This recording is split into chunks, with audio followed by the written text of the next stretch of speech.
بسم اللہ الرحمن الرحیم۔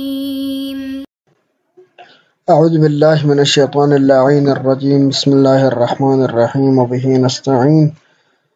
وہو خیر ناصر ومعین۔ عزیز طلاب کرام، ہماری بحث ہے کتاب امامت میں، جس میں ہم بحث کر رہے ہیں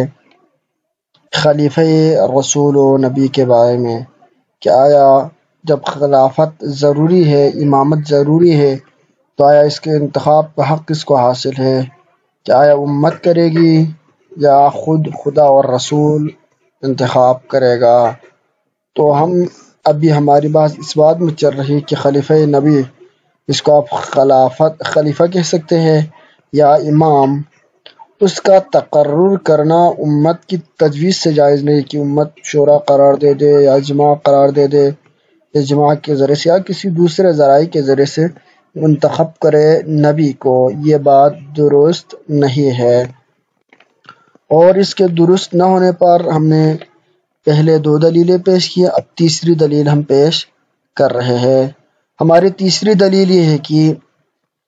ہمارا بنایا ہوا خلیفہ یا امام، اس کی مثال ویسی ہی ہے جیسے کہ قرآن کی آیت کریمہ میں فرمایا گیا کہ اتعبدون ما تنحتون واللہ خلقکم وما تعملون، تم اپنے ہاتھوں کے بنائے ہوئے اور تراشے ہوئے بتوں کی عبادت کرتے ہو اور خدا نے تم کو پیدا کیا ہے، اور جس پتھر کے تم بتاتے اور جس پتھر کے اور جس بت بنا کے نا تم اس کی عبادت کرتے ہو، اس کو بھی اللہ نے بنایا ہے۔ یعنی جس پتھر کے تم بت بناتے ہو اسے بھی اللہ نے بنایا ہے، خلق فرمایا ہے۔ یعنی یہ جو تم جس چیز کو خالق تصور کر رہا ہے، اللہ اس کا بھی خالق ہے اور تمہارا بھی خالق ہے۔ لہذا اگر خالق ماننا ہے تو اس کو خالق مانو جس نے تمہیں خلق بھی کیا ہے، اور جس کو تم خالق ابھی سمجھ رہے ہو اس کو بھی اس نے خلق کیا ہے۔ لہذا یہاں پر مراد یہ ہے کہ جن بتوں کو تم بناتے ہو ان کا اچھا سیڈول خوشنما اور برا اور بے ڈول اور بے ہنگم بنانا تمہارے اختیار میں ہے۔ تم یہ کر سکتے ہو کہ اس کو سونے کا بنائے، چاندی کا بنائے، اس کا ناک رکھے، آنکھ رکھے، یہ ساری چیزیں تم ہر قسم کی خوبصورتی اس کے اندر ڈال سکتے ہو جس بت کو تم بطور خدا بنا رہے ہو۔ اور توڑنا، بگاڑنا، سیدھا رکھنا، الٹا رکھنا، لٹانا،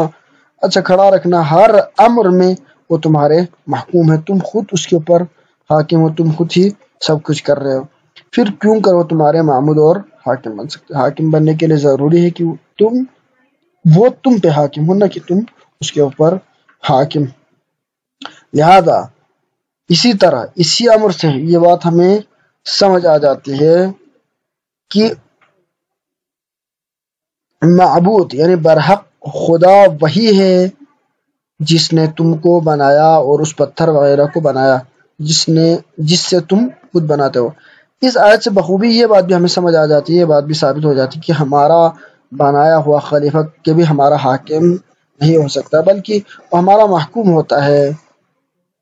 لیکن امام صرف وہی ہو سکتا ہے، حاکم صرف وہی ہو سکتا ہے جس کو اللہ نے بنایا ہو۔ لہذا خلیفہ یعنی جو لوگ بناتے ہیں اس کو ہم خلیفہ نہیں کہہ سکتے، اس کو ہم حاکم نہیں کہہ سکتے، وہ تو محکوم ہوتا ہے لوگوں کا۔ وہ تو لوگوں یعنی وہ جو پہلے جو ہم نے دلیلیں پیش کی تھی کہ جس میں ہم نے کہا تھا کہ اگر انتخاب کا حق امت کو ہے تو اعتزال کا یا معزول کرنے کا حق بھی امت کو ہے، تو لہذا وہ خلیفہ نہیں رہے گا، وہ محکوم رہے گا، وہ غلام رہے گا۔ پھر اگر لوگ اس کو انتخاب کریں گے تو اگر وہ بندہ شہوت پرست ہو، اگر وہ بندہ حکومت پرست، شہرت پرست ہو، تو وہ بندہ تو اپنی حکومت کو برقرار رہنے کے لیے امت کی لوگوں کی من مانی کی چیزیں قبول کریں گے، ایسے لاز و رسول اور قواعد و ضوابط پیدا کریں گے، یعنی قائم کریں گے کہ جس سے لوگوں کو فائدہ پہنچے اور لوگ اس کی حکومت کو دوام دے۔ کیونکہ اس کا پورا دار مدار، اس کی حکومت کا دار مدار لوگوں کے ہاتھ میں ہے۔ تو یہاں پر امامت اور حاکم کا وہ والا تصور کی جو اللہ تعالیٰ نے بیان فرمایا کہ اطیعوا اللہ واطیعوا الرسول واولی الامر منکم، کہ اللہ کی اطاعت کرو، رسول کی اطاعت کرو اور اس شخص کی اطاعت کرو جو تم میں سے اولی الامر ہو۔ تو کما حقہ، اس جہت، اس نہضت یا اس پیرائے کے ساتھ اللہ تعالیٰ نے اس یعنی حاکم کی اطاعت کے ہمیں حکم دیا ہے، جس کے ساتھ اپنی اطاعت اور اپنے رسول کی اطاعت کا حکم دیا ہے۔ تو لہذا ایسے حاکم کی اطاعت تبھی ممکن ہوگا جب ہم یہ تصور کریں کہ یہاں پر یہ حاکم اللہ کی طرف سے منصوص ہے اور اللہ تعالیٰ نے اس کو معین کیا ہو، اور جیسے کہ ہم نے پہلے بیان کیا تھا کہ اللہ تعالیٰ نے اس کو معین کیا بھی ہے، جیسے کہ آئے انما ولیکم اللہ میں اس کے یعنی اندر اس کی بات کی وضاحت ہے، اور ولیکل قوم ہاد کے اندر بھی اس کی وضاحت ہے۔ کیونکہ ہم یہ مانتے ہیں کہ یہ حاکم ہوتا ہے امور دینی اور دنیاوی میں، اور امور دینی اور دنیاوی میں حاکم ہونا یہ لوگوں کے بنا کے لوگ حاکم بنا نہیں سکتے، لوگ محکوم بنا سکتے ہیں لیکن حاکم بنائیں گے تو اس بنانے کے اندر، اس بناوٹ کے اندر، یعنی جو کسی کو حکومت دے رہا ہو وہی اصل میں حاکم ہوتا ہے۔ جیسے کہ جمہوریت کے اندر ہم کہتے ہیں کہ اصل حکومت عوام کی ہوتی ہے، یعنی حاکم کا انتخاب عوام، یعنی حق عوام کو ہے، اختیار عوام کے پاس ہے، اور عوام اس کو انتخاب بھی کرتے اور معزول بھی کر سکتے، لہٰذا اصل حاکم اس کے اندر کون ہے؟ عوام ہے۔ لیکن یہ بات امام کے اندر درست نہیں، بلکہ امام کے لیے ضروری ہے کہ لوگ اس کو انتخاب نہ کریں بلکہ اللہ تعالیٰ اس کو انتخاب کرے، تاکہ اللہ تعالیٰ بلا مشروط اس حاکم، اس خلیفہ رسول کی اتباع کا لوگوں سے تقاضا کرے۔ بس لوگوں کے لیے جائز نہیں کہ وہ خلیفہ منتخب کرے۔ اب چوتھی دلیل جو ہم پیش کرنے جا رہے ہیں، اس چوتھی دلیل کے اندر یہ ہے کہ اس کے اندر بھی ہم اس چیز کو، اسی اوپر والے مطلب کی وضاحت کچھ یوں دیں گے کہ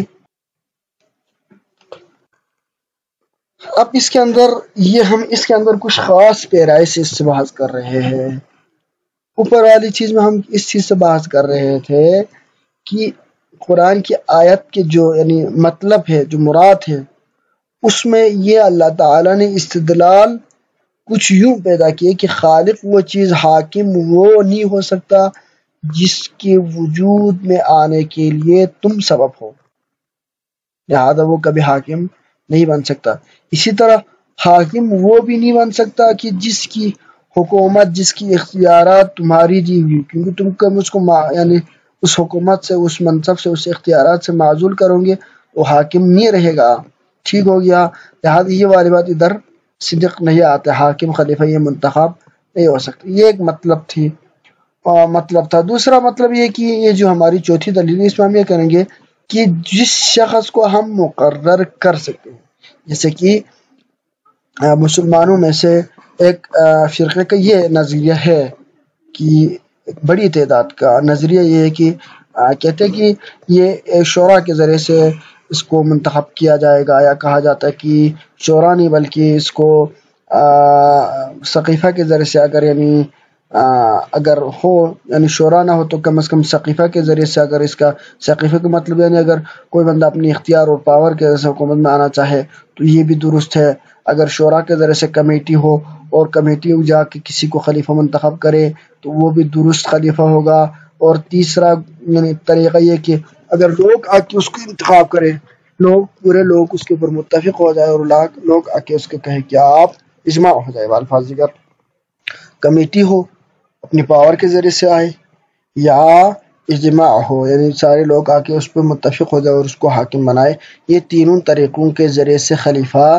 بن سکتا ہے۔ یہ ایک نظریہ ہے، لیکن ان تینوں نظریوں میں، اگر آپ ان تینوں نظریوں میں کی اختیار کیسا، اگر وہ چھین کے وما تعملون یعنی وہ خود اپنی طاقت کے سے اس کو یعنی حاصل کرے، یا لوگ جا کے، لوگوں میں اب فرق نہیں ہے کہ ایک کمیٹی جا کے اس کو بنائے یا سارا اجماع پورے گروہ پوری امت سے مراد یعنی ایک پورا علاقہ کی جہاں پر اسلامی مرکز ہے وہاں کے سارے لوگ جا کے اس کو کرے، جس صورت میں بھی ہو صدق وہی، یعنی اس کا منبع وہی ایک ہے، یعنی لوگ جا کے اس کو انتخاب کر رہے ہیں۔ لیکن اللہ تعالیٰ کی اس حکم کے مطابق لوگوں کا انتخاب کرنا وہ حاکم نہیں بن سکتا۔ کیونکہ جو حاکم وہی ہوگا جس کو اللہ تعالیٰ انتخاب کرے۔ کیونکہ اصل میں حقیقت اختیار لوگوں کے پاس نہیں ہے۔ اللہ کے انتخاب اور لوگوں کے انتخاب میں فرق ہے کہ اللہ تعالیٰ کے اندر حقیقت اختیار ہے، اللہ تعالیٰ اختیارات سونپ سکتا ہے، اختیار دے سکتا ہے، جس طرح تکوینی چیزوں میں اختیار دے سکتا ہے، جس کو ہم کیا کہیں جس کو ہم کہتے ہیں معجزہ، یعنی تکوینی چیزوں میں کائنات کے اندر تصرف کا، کسی کو حق دے دے، اپنے نبی کو دے دے، اپنے وصی کو دے دے، ولی کو دے دے، جس کو بھی دے دے، عرفانی کسی شخصیت کو دے دے، تو اس تصرف کے ذریعے سے جو اس کو ولایت تکوینی جو حاصل ہوتی ہے، یہ بھی ایک کیفیت ہے، اور اس کیفیت کو ہم معجزہ یا کرامت سے تعمیل کرتے ہیں۔ یہ اللہ تعالیٰ کر سکتا ہے۔ اور اسی طرح تشریعی بھی، یعنی اللہ تعالیٰ حاکم بنائے، اللہ تعالیٰ ولایت دے دے کسی شخص کو، اپنے کسی بندے کو، یا وہ نبی مرسل کی صورت میں ہو سکتا ہے، یا اس کے بعد اس کی جانشین خلیفہ کی صورت یا امام کی صورت میں بھی ہو سکتا ہے۔ تو لہذا اللہ تعالیٰ کے لیے جس طرح تکوینی چیزوں میں اچھی یعنی اختیارات دینے کا حق ہے، اسی طرح تشریعی چیزوں میں اللہ تعالیٰ یہ کر سکتا ہے، لیکن لوگ نہیں کر سکتے۔ کیوں؟ کیونکہ لوگوں کے پاس دین اور احکامات کو یعنی اس کے اوپر عمل پیرا کرنے، یا ان اختیارات کو سمجھنے، ان اختیارات کو تفویض کرنا تو دور کی بات، بلکہ خود ان کے پاس یہ اختیارات نہیں کہ وہ خود ذاتاً اپنے لیے استعمال کرے۔ تو چیز آئے کہ تمام امت ان میں سے فردن ہر شخص، کوئی بھی شخص خود جب یہ اختیار نہیں رکھتا کہ دین کے احکام اپنے لیے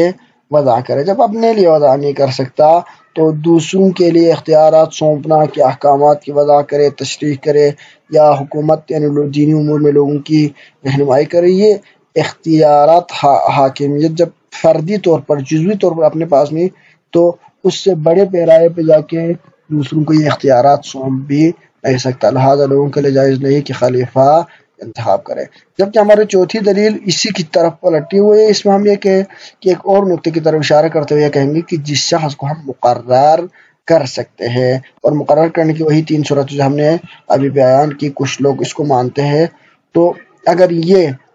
چاہے شورا جا کے، چاہے شورا نہ ہو، یا پاور کے ذریعے سے ہو، یا اجماع کے ذریعے سے ہو، جس طریقے سے بھی ہم جب اس کو مقرر کریں گے تو ہم برطرف بھی کر سکتے ہیں، کیونکہ جو شخص اس کو حکومت دے سکتے وہ چھین بھی سکتا ہے، کیونکہ دینے کے اختیار اس کے پاس ہے، تو لینے کا اختیار بھی ہونا چاہیے۔ جبکہ امام ایسا شخص نہیں ہوتا جو منصوص ہونے کے بعد معزول ہو سکے۔ کیونکہ اللہ تعالیٰ جب کسی کو امامت دے دیتا ہے تو اس کی ساری چیزوں، ساری ڈاکومنٹری اس کا اللہ تعالیٰ کو علم ہوتا ہے، اس کی عواقب امور کو علم ہوتا ہے۔ جب ساری چیزیں اللہ تعالیٰ کو معلوم ہوتا ہے تو اس کے بعد یہ فیصلہ کرتا ہے کہ اللہ اعلم حیث یجعل رسالتہ، کہ اللہ تعالیٰ کی رسالت، اللہ تعالیٰ کی حکومت کس کو سونپنی چاہیے، یہ اللہ تعالیٰ بہتر طور پر، اعلم یعنی سب سے بہتر طور پر اللہ تعالیٰ اس چیز کو جانتے ہیں۔ تو اللہ تعالیٰ اس چیز کو جانتے ہیں تو وہ اپنی وصایت، اپنی ولایت کے لیے، جیسا کہ خود فرماتے کہ لا ینال عہد الظالمین، میری عہدہ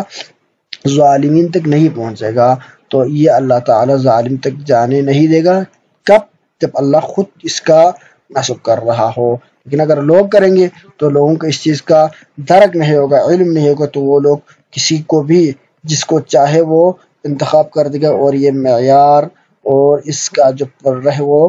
پلٹ جائے گا۔ اور اگر ایسا ہے کہ ہم اس کو امام بنانے اور امامت سے برطرف کرنے کا اختیار رکھتے ہیں، جیسے کہ کچھ لوگوں کا نظریہ ہے کہ ہم ایک خلیفہ بنا بھی سکتے ہیں اور اس کو معزول بھی کر سکتے ہیں۔ ہم نے کہا کہ اگر آپ خلیفہ بنائیں گے تو اس کا مطلب ہے کہ جب آپ اختیار دے رہے تو آپ اختیار چھیننے کے بھی آپ کو حق ہے، آپ اس کو ہٹا بھی سکتے ہیں۔ یہ ہم نے صرف ایک استدلال کیا تھا۔ تو کچھ لوگ کہتے ہیں اس میں مسئلہ کیا ہے؟ ٹھیک ہم بنائیں گے، جب ہم نہیں مانیں گے، جب ہمیں اس کی ضرورت محسوس نہیں ہوگی، یا اس کے اندر کوئی ایپ یعنی نظر آئی، اس صورت میں ہم اس کو ہٹا دیں گے، تو اس میں کیا مسئلہ ہے؟ تو ہم کہیں گے اگر آپ عقل سے کام لے لے تو آپ یہاں پر حاکم نہیں بنا رہے۔ امامت کا، خلافت کا جو مطلب آپ نے، جو تعریف ہمارے ہاں متفق علیہ ہے، اس میں جو ہے کہ امام کا مطلب ہے کہ وہ شخص جو حاکم ہو، یعنی دنیاوی اور دینی امور میں کیا ہو، حاکم ہو، یعنی متفق علیہ طور پر وہ حاکم ہو، اس کو ہم امام کہیں گے۔ لیکن آپ یہاں پر امام نہیں بنا رہے، حاکم نہیں بنا رہے۔ وہ شخص جس کو آپ معزول بھی کر رہے ہیں، اور کبھی لا رہے، کبھی اس کو معزول کر رہے، تو وہ شخص امام آقا ٹھہرا کر غلام و نوکر اور فرمانبردار بنے گا، یعنی وہ آپ کا نوکر ہوگا کہ آپ اس کو کبھی لا رہے کبھی چھوڑ رہے، وہ حاکم نہیں بنے گا۔ لہذا اگر آپ امامت کی اس تعریف کو اگر آپ مانتے ہیں تو لہذا، اور جس طرح نبی کو آپ یعنی مانتے ہیں اور اس کے بعد جو خلیفہ اس کو آپ اسی نبی کا اگر خلیفہ مانتے ہیں، تو آپ کو یہ والے نظریات چھوڑنا پڑے گا کہ لوگ اس کو بنا سکتے ہیں۔ صلی اللہ علیہ وسلم محمد علیہ الطیبین الطاہرین۔